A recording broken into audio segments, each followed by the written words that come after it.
Hello everyone and welcome back to Let's Play Stellaris Federations. Things have certainly developed since last few episodes at least, I can say that much. So, we have over here the Zervan Empire, who we're hoping to get on side, but they've since gone aggressive. And they've yet to attack us, but they're showing signs of aggression and we need to be prepared for that. So, I'm going to go for the Supremacy tradition, and hopefully get closer towards the great game. It's going to take a while, unfortunately. My Unity production's not amazing, but that will give us that extra edge in defense, and you know, it'll just be useful to have all that maxed out. It hasn't helped that we've had this slug phobia going on for so long, which has just reduced the amount of productivity of my homeworld, and I mean that's still at this stage the main power base of the realm. But nonetheless, we're doing what we can. So we've got our construction ship building here to fill in that area. So I'm actually going to turn this off of evasive and then move to this area and see, has that just been a tree protector that moved? Yeah, because that's not there anymore. Is this fully surveyed? It is. So he's currently just investigating that. Because it's there last time we saw. Alright, so you've finished your auto exploration. Where are you? Okay, that's fair enough. So we'll head back here for now. Well, I suppose what we can do is we can get you to do some of these anomalies while we're waiting. Just sort of get to the bottom of it. Now you, I guess the same person. Okay. Yeah. So we can get rid of this. We know all this is happening. Okay, we are almost bleeding out though. So let's talk to these allies nearby, all these people. So new contact, it's reducing these xenophobic bigots. That's at least cancelled by that. So we currently are receptive.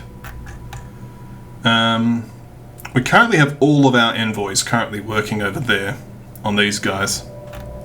I don't know how relevant that's going to be. Like, you know, it's going to be pretty... Until they decide to not be rivals anymore, it's not going to do much. So let's have some of these guys move over and improve relations here. Their totalitarian regime, which could be useful. The fleet power is similar, but everything else is good. Commercial pact is not even that far off either, so we could do a commercial pact over here. So we'll improve relations there. These guys are very minuscule, so I don't think that's going to be a big deal. What about these people? So this is a constitutional dictatorship. Now they have a positive relationship right now. Let's improve relations here. Yeah, we'll do some spreading out of the diplomatic action. So our fleets here on Felden can be merged together. Might as well unpause. So merge those two. Yeah, we are slowly running out of energy credits. Unfortunately, this cannot be merged. It's not allowed to merge. So we currently have about 800 strength. Okay. So the RSX Nimblum's crew is reporting they found something spectacular on Hercules II. On the surface lies traces of an explorative expedition of another civilization. Left behind are some well-preserved documents and artifacts. So we could send it to translation, which gives us a unique science, or sell it for cash.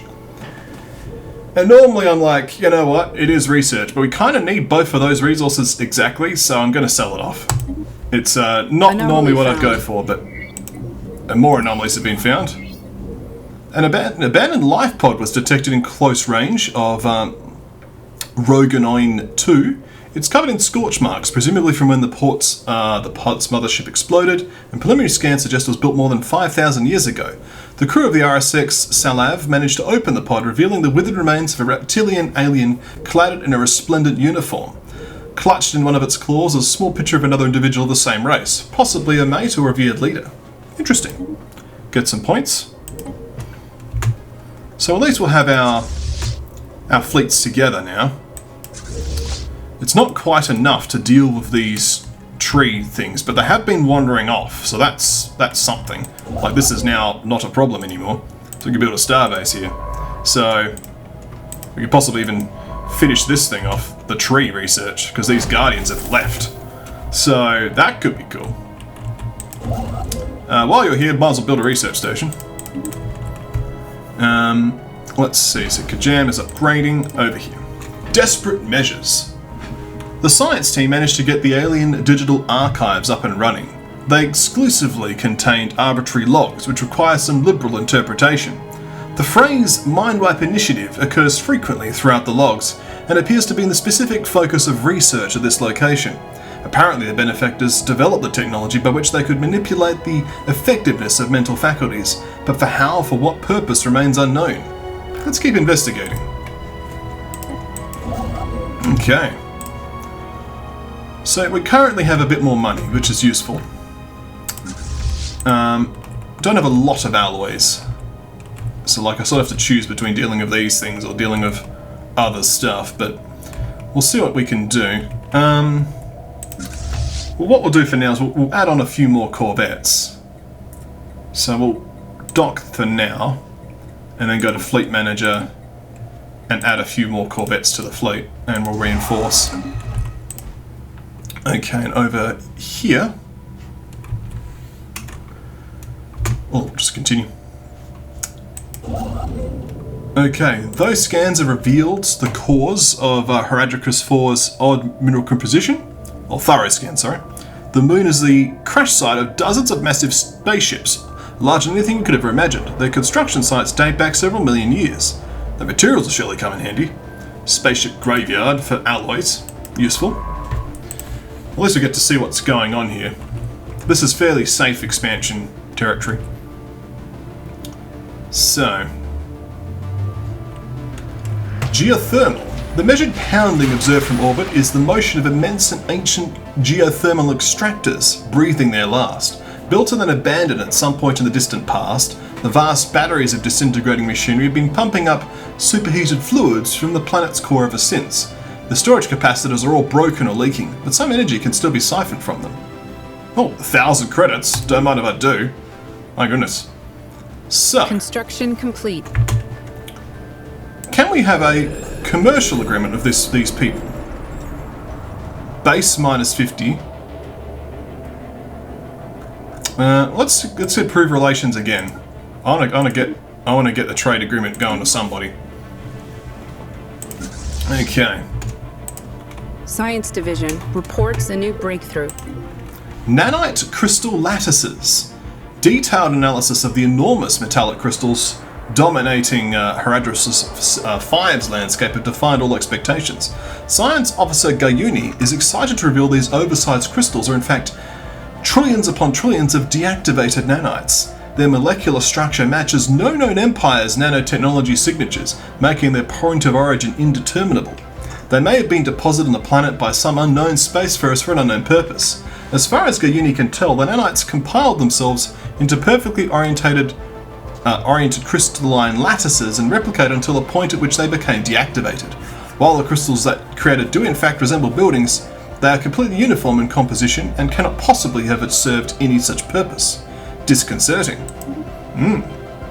Okay, we're receiving a very weak signal from the surface of this moon. The source appears to be some kind of tracking beacon. We'll leave that one be for now. I'd like to just keep exploring in this area. Maybe we can find something interesting. Okay, let's unpause and continue. Certainly there's some interesting developments. So improved deflectors is done. This is key. Planetary FTL inhibitors and Starbase FTL inhibitor. Without this, we get nowhere basically. So we're going to get that now. That's key for our defense. Otherwise, making a choke point's pointless. So getting started on that. Complete. We can upgrade our ships a little bit for the improved deflectors. We'll do that. Okay. So this construction ship is currently idle. So we can send this over for now. I'm just trying to figure out what exactly we can do. Like, if we can grab this, we could just build a starbase. How much for that? It's a ton of influence. Same here, really. We can still slowly start snaking out. Grab this here. Give us some energy credits. So, Construction complete. this is a very valuable system, however. Let's build the mining stations immediately, and then we'll get the research station. And now you're sitting here doing nothing. Let's research this tree. These aliens are gone, so why not? I can research trees. Oh, wandering forests are migrating again. Devastation. Oh, junk ball. The RSX Numdrum crew report that what first appeared to us scanners as an asteroid is in fact a gigantic floating ball of junk. Comprised of the broken remains of various vehicles, rockets and hazardous materials, many of them radioactive, the junk ball seems to be the detritus of an unknown alien nation in the early space age. It would appear this nation was an interstellar litterer, ejecting in dangerous industrious waste into orbit, rather than disposing of it planet-side. Radiometric dating reveals these remains are millions of years old and have been floating through space for an unknown point of origin for most of that time. Science Officer Gayuni notes that some of the materials found on this floating junk heap are quite rare and could be refined into useful resources. +1 alloys there. Useful. Well, trees are migrating again. Completed. Okay, Sutter has been fully explored. Crystals there. And you can just go doing exploration in that direction. Thank you. Okay, is anyone bored? Nope, they're all working. Good. I'm very curious about this. Tree thing that was spawning amoebas. Crystal Codex. The mineral cluster is a holographic record, multi-sided, many-edged and translucent. It remains secure in the RSX Numdrum's tractor beam, but our experts will need some time to decode its contents. So we could do nothing or do a special project. Yeah, we'll do the special project. Science Division report success. Well, unrest, slaves rally on Satramine. Clandestine slave meetings at night raise levels of defiance towards superiors, and missing goods can only mean one thing. The slaves on Satramine are radicalizing, spreading dissent and discord among their peers, and fear to the rest of the population. Whatever they're up to, it can't be good. This calls for action. Well, it's a good thing we have slaves radicalizing. It's 7% stability. I mean, there's a slight issue there. Slaves will now be producing no goods whatsoever. It's a good thing we're replacing them with robots. Decisions. It's not going to do a lot, is it? We're kind of wrecked here. Well, we'll just have to put up with it, I guess. If they rebel, we have soldiers for a reason. Monthly Unity +2, though, is useful. So we could have administrative capacity +5%. There's the slave army and the slave processing facility.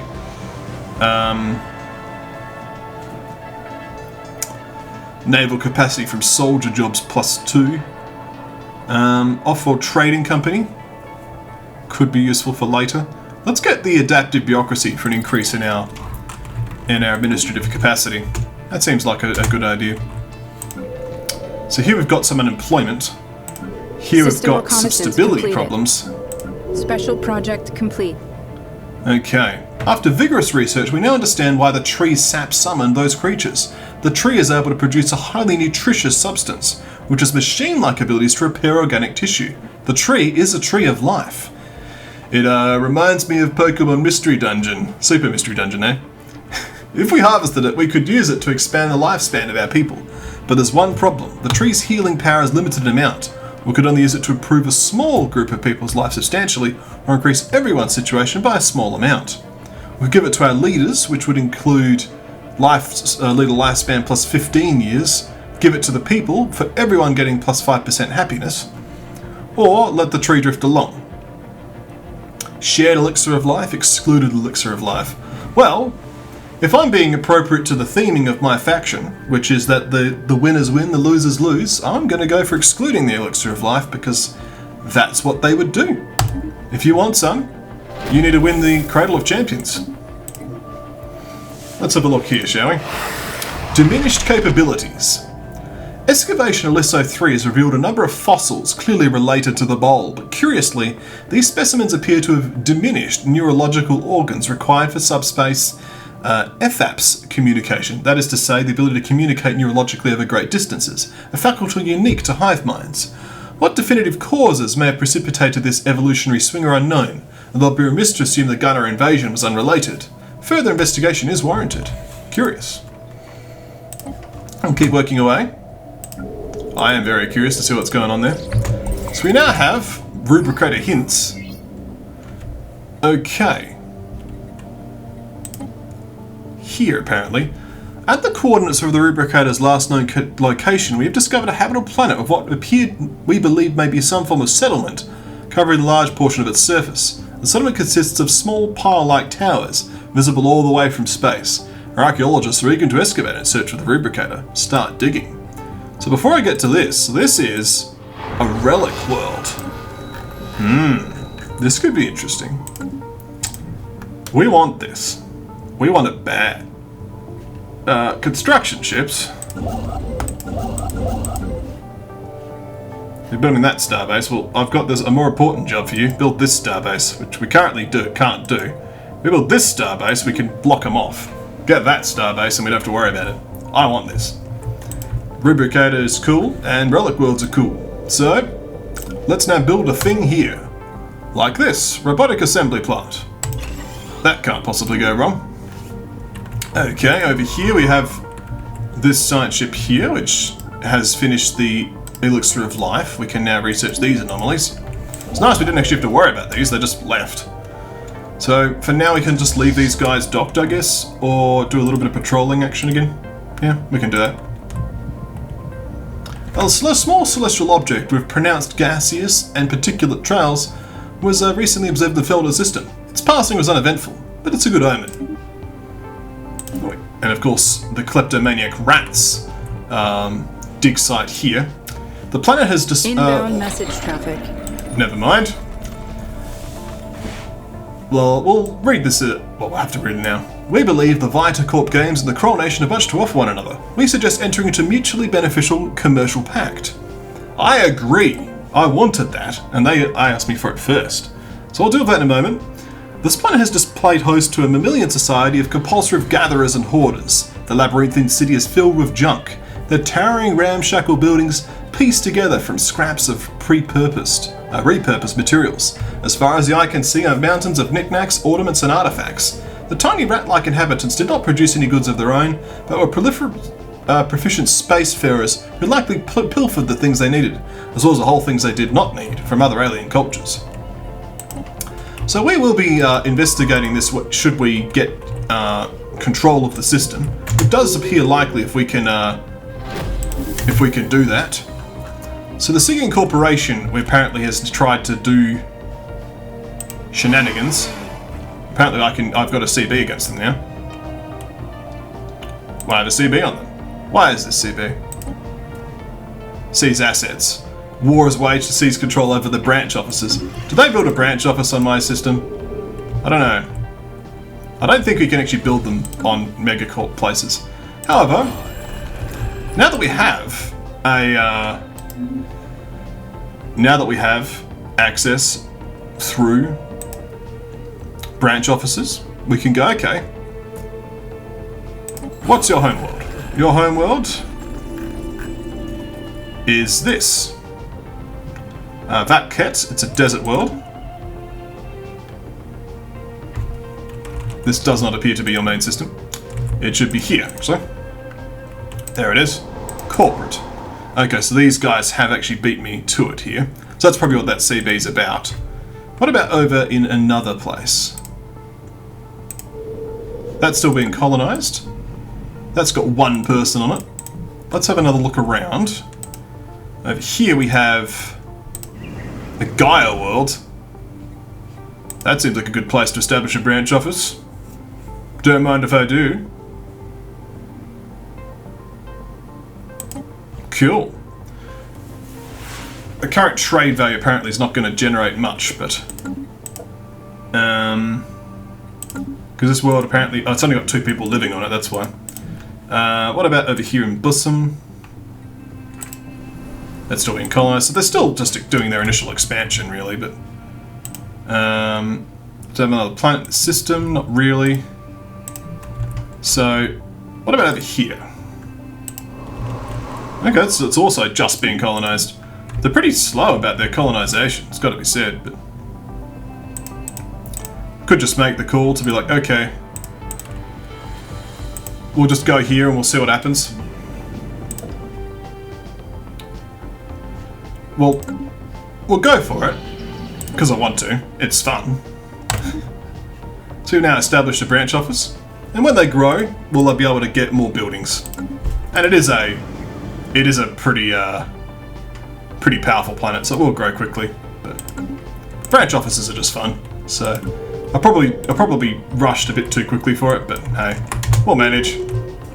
They can now use that against us. Oh no. I mean, I could use it against them.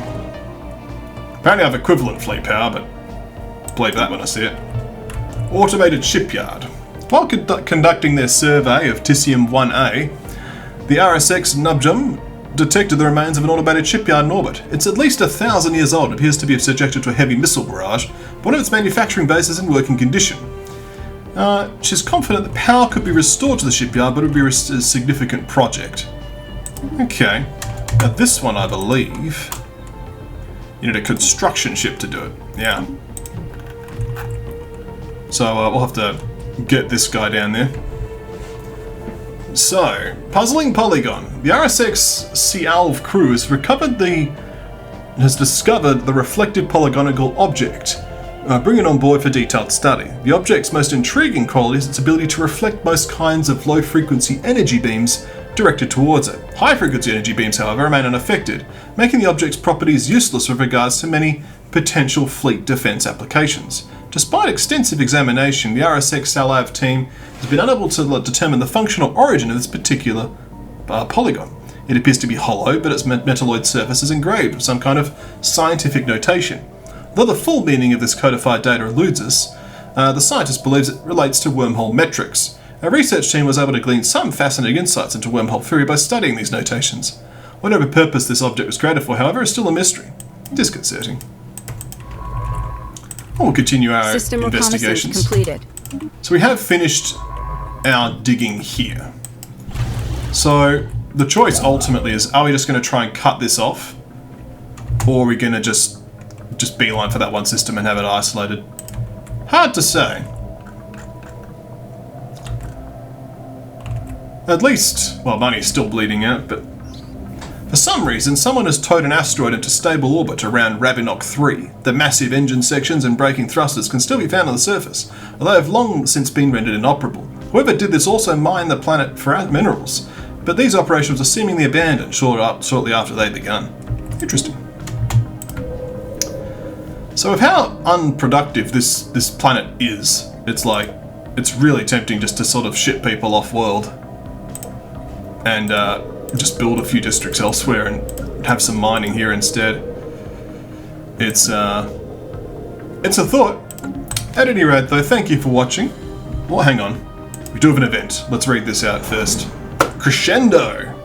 The archaeology team on Nafdigo has found another ancient digital archive. This too consisted mostly of logs, but there was one journal entry of particular interest. The ship has taken off. We know they'll succeed. But there was no sense of hope or high spirits as they left. We knew that the mission, the work we've done here are wrong, despicable. But the alternative is worse. That is one of the last entries found at the ancient facility. Not much of a closure, but at least there are plenty of technological discoveries to be made. We've just gained the xenology option in our text, which is cool. But maybe there's more. We'll keep digging. Breakthrough chance is only 70%, so that's going to be finishing up soon. Excellent. Well, it's cool to have it available. We'll probably grab it next. Thank you for watching, and I'll see you next time, right here at KonfluxGames.